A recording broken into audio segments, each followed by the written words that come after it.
It's day one at Icon Stadium in New York, USA Championships. And before we even get to the fireworks everybody wants to talk about, I need you to pay attention to what Christian Coleman just did in that opening heat, because I don't think enough people caught it. Man runs a 9.96 into a headwind, and basically ties his season best from earlier this year, and he did it looking like he wasn't even trying to break the sound barrier yet. Brandon Hicklin comes in second at 10.08, Cameron Crump third at 10.22, and it's not close.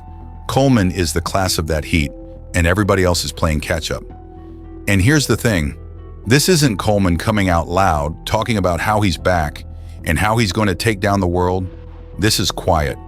This is a man just going about his business round by round while all the noise in the building is pointed somewhere else.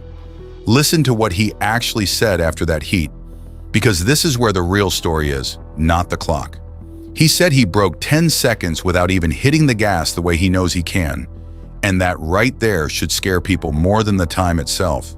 He talked about getting back to just being himself, said in the past he used to overthink it out there, and now he's letting that go and just running like Christian. That's not a hype line, that's a man who lost something for a stretch and quietly found it again without making an announcement about it. And when he said it's just a race, there's really not much to it, go out there and do what I do, that's the mentality of somebody who's not performing for the cameras right now. He's building something for later, and I think that's exactly why nobody's clocked it yet. Now zoom out with me for a second, because this is the part that really seals it for me.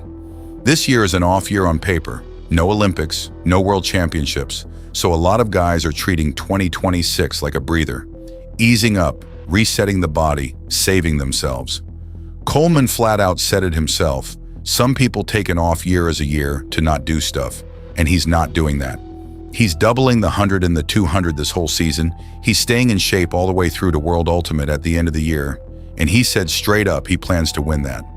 So while everybody else is coasting through 2026, Coleman is running a full season on purpose, quietly stacking rounds, quietly staying sharp, building toward the one meet that actually decides something this year. That is the definition of taking over while nobody's watching. And I want to bring up the finish line stuff too, because it tells you where his head's at. Somebody asked him about the etiquette of looking across at your competition when you're finishing 100. You know, the stuff we saw Trayvon do to him, we saw Ajayi do it in London, Coleman himself has done it to Oblique at USA's before. And instead of getting defensive about it, he just owns it, says 2 out of 3 times it's instinct, 1 might be planned, and if you can't take getting looked at, you need to look at yourself in the mirror. That's not a rattled athlete, that's somebody comfortable being the center of the moment again, comfortable being looked at and doing the looking. Now I'm not going to sit here and pretend Lyles didn't look good too, because he did. He comes through his heat in 9.95 with a rough start, then backs it up with a 9.97 in another pass, and Kenny Bednarek is out here running an effortless 10.04 and shutting it down over the last 30 meters like he's got way more in the tank. This is a legit 3-man race. I'm not taking that away from anybody. But here's the difference. All the noise, all the marketing push, all the interviews, that's all pointed at Lyles right now. That's who the cameras follow. That's who gets the pivot questions about LA 2028. Meanwhile, Coleman is quietly doing the exact same level of business with almost none of the spotlight. And to me, that's more dangerous, not less. And look, I already know some of y'all are going to say he faded down the stretch last year. Some of you are going to compare this to old form and act like it's not real until he proves it in a final. And honestly, that's fair to ask. I'm not going to pretend the doubts aren't out there. But my honest take, watching a guy break 10 without hitting the gas in a headwind while talking about simplicity and getting back to himself, that's exactly how the real title runs start. Nobody announces it. Nobody hypes it up on the Today Show. It just quietly happens round by round until one day you look up and he's the one standing on top again. So that's where I'm at with this one.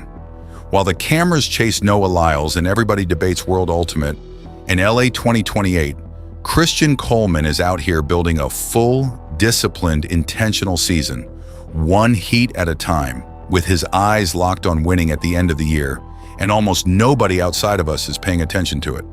I rest my case. Let me know in the comments who you've got winning this 100. I read every single one of them. And as always, fast is a lifestyle. Pull up on, And if you rock with what we're doing here, go ahead and like and subscribe. I'd greatly appreciate it.